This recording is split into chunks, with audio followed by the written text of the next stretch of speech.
चलिए रुक करते खबरों की और आपको बता दें कि रायसेन जिले की बेटी दीपा राजपूत ने कर्नाटक के उडुपी में आयोजित 11वीं Indian canoe federation dragon boat race championship में मध्य प्रदेश के लिए 2 स्वर्ण और 1 रजत और 2 कांस्य पदक के साथ कुल 5 पदक प्राप्त किए हैं। इस चैंपियनशिप में मध्य प्रदेश ने 4 स्वर्ण, 6 रजत और 3 कांस्य पदक जीते हैं। दीपा ने कुछ महीने पहले ही राष्ट्रीय कैनो स्पर्धा में स्वर्ण पदक जीता था। दीपा ने बताया कि उसका लक्ष्य इंटरनेशनल स्तर पर खेलकर रायसेन जिले का और माता पिता का नाम रोशन करने का है। तो आपको बता दें कि दीपा ने देश ही नहीं बल्कि प्रदेश का नाम भी रोशन किया है और उन्होंने साफ तौर पर यह कहा है कि जिस तरीके से उनका संघर्ष रहा, उनको काफ़ी परेशानियों का सामना करना पड़ा था, लेकिन सबसे ज़्यादा सपोर्ट उनके माता पिता का रहा है, क्योंकि वो ऐसी एक समाज से आते हैं जहां पर लड़कियों को बाहर नहीं निकलने दिया जाता है। ये बात हम नहीं बल्कि खुद दीपा ने बातचीत में खबरफास्ट से कही थी। और आपको ये भी बता दें कि अब दीपा इस मुकाम पर पहुंच गई है कि वो एक इंस्पिरेशन सभी युवाओं के लिए बन गई है, क्योंकि आज भी देखा जाए तो हमारे देश में कई ऐसी जगह है जहां पर लड़कियों को आगे बढ़ने नहीं दिया जाता, लेकिन वो कहते हैं ना कि अगर कुछ कर गुजरने की ठान ली हो तो कोई भी कदम आप आगे बढ़ाएंगे तो हर कोई उसका साथ देता है। तो वही चीज़ दीपा के साथ होती हुई दिखाई दे रही है कि दीपा जिस तरीके से आगे बढ़ती गई, उनको सपोर्ट मिला है उनके माता पिता का। तो जिन दीपा की आज हम बात कर रहे थे वो हमारे साथ इस खास कार्यक्रम में जुड़ गई। दीपा, बहुत बहुत स्वागत है आपका खबर फास्ट पर। दीपा, आप आवाज सुन पा रहे हैं?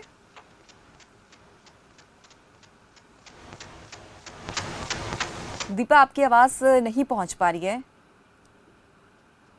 तो तकनीकी कारणों के चलते संपर्क नहीं हो पा रहे। कोशिश लगातार हम करें कि दीपा से बातचीत करें और उनकी इस जर्नी के बारे में जाने कि किस तरीके से उनकी पूरी जर्नी रही है, कितना उनको स्ट्रगल फेस करना पड़ा है, कितना क्रिटिसिज्म उनको फेस करना पड़ा है, ताकि वो आज इस मुकाम पर पहुंच गई हैं। तो लगातार तस्वीरों में भी आप देख सकते हैं कि दीपा ने कितनी मेहनत की है इस मुकाम तक पहुंचने पर, और पूरा सपोर्ट जो है इस जीत का पूरा श्रेय उन्होंने अपने माता पिता को दिया है, क्योंकि जिस तरीके से दीपा को उनके माता पिता ने सपोर्ट किया है ऐसे दौर में जहां पर लड़कियों को आगे बढ़ने नहीं दिया जाता, या फिर यूं कहे कि लड़कियों को आगे निकलने बाहर नहीं दिया जाता है, तो ऐसे में सबसे ज्यादा श्रेय जो होता है वो माता पिता का बनता है।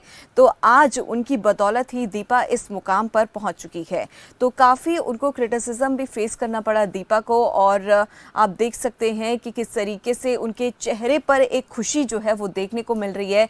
इस चैंपियनशिप में उन्होंने हिस्सा लिया और आप देख सकते हैं कि एक बोट रेस का आयोजन जो है वो किया गया था, जिसमें काफ़ी सारे खिलाड़ियों ने हिस्सा लिया था। अलग अलग राज्यों से खिलाड़ी यहाँ पर मौके पर पहुंचे थे और जो जीत हासिल की है वो दीपा ने की है। और आज हम उन्हीं से बातचीत करेंगे। लगातार हम कोशिश कर रहे हैं कि उनसे संपर्क करने की कोशिश की जा रही है दीपा से, और आखिरकार दीपा हमारे साथ जुड़ गई। दीपा, बहुत बहुत स्वागत है खबर फास्ट पर आपका। Thank you ma'am. जी दीपा, सबसे पहले आपसे कॉन्ग्रेचुलेशन मैं करना चाहूंगी कि आपने देश ही नहीं प्रदेश का नाम भी रोशन किया है और इतना सब कुछ आपने फेस किया अपनी पूरी जर्नी में।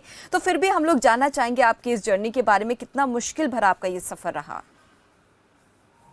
स्टार्टिंग में मैम कुछ नहीं पता था जिस गेम के लिए मैं यहाँ आई हूँ। काफी लोग सपोर्ट किया, बोला स्विमिंग आती है, एक वाटर स्पोर्ट्स जैसा एक इवेंट होता है। तो अब जिनके अंडर में हम घर साइड मतलब जहाँ रहते थे वहाँ उन्होंने बताया कि एक गेम है वाटर स्पोर्ट्स करके, एक इवेंट है जिसमें स्विमिंग जिसको आती है उसके लिए ट्रायल होता है। भोपाल अकेडमी है जिसमें आगे खिलाड़ी जाके अपना फ्यूचर ब्राइट कर सकता है। काफी चीजें, इक्विपमेंट, सारी चीजें प्रोवाइड की जाती हैं वहाँ पे गवर्नमेंट के साइड से।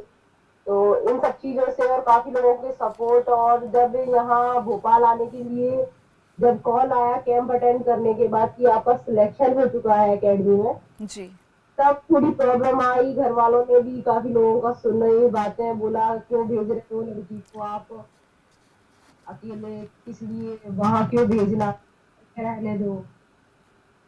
तो दीपा, फिर आप यहाँ तक पहुंची कैसे? जैसे कि हमने आपकी कहानी में भी सुना है कि आपके मम्मी पापा का सबसे ज्यादा सपोर्ट रहा है इस पूरी जर्नी में, तो कितना लोगों को कन्विंस करना पड़ा? लोगों को घर में दादा दादी हैं बड़े, तो मम्मी पापा ने पहले उनकी परमिशन ली, उनके परमिशन के बाद ही मुझे यहाँ भेजा। फिर यहाँ आने के बाद मैं जिनके अंडर में ट्रेनिंग कर रही हूँ, अभी भी मैं क्लब पे हूँ, प्रैक्टिस जहाँ मेरी होती है। जी।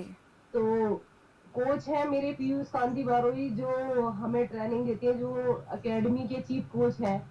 मिनिस्टर मैम है खेल मंत्री, वो भी यहीं भोपाल में रहती है, यशोधरा राजे सिंधिया, जो मध्य प्रदेश एकेडमी की खेल मंत्री हैं। उनका हमें काफी सपोर्ट मिलता है, इक्विपमेंट कई चीजें प्रोवाइड की हैं, जिसके कारण आज हम आगे हैं। जी।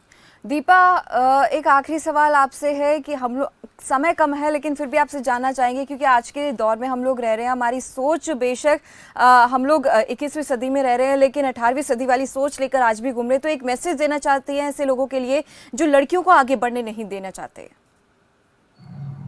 बस यही कहना चाहती हूँ कि लड़कियां किसी भी लड़के से ना ही कम है, सारी चीजों में लड़कियां आगे बढ़ सकती हैं और एबिलिटी है उनके अंदर। जी। तो बस चीज यही है कि बस उनको आगे बढ़ने का मौका दिया जाए, तो वो अपने अंदर जो हुनर है वो आगे दिखा सके लड़कियां। जी, चलिए बहुत बहुत धन्यवाद दीपा, आप हमारे साथ जुड़ी और आपने कीमती वक्त हमें दिया है। तो ये हमारे साथ ही दीपा, जिन्होंने इतना बड़ा मुकाम हासिल किया और बहुत कुछ उन्होंने फेस किया, खासतौर पर देखा जाए तो माता पिता का उनका सबसे बड़ा सपोर्ट जो है उनकी पूरी जर्नी में रहा है। चलिए बढ़ते आगे।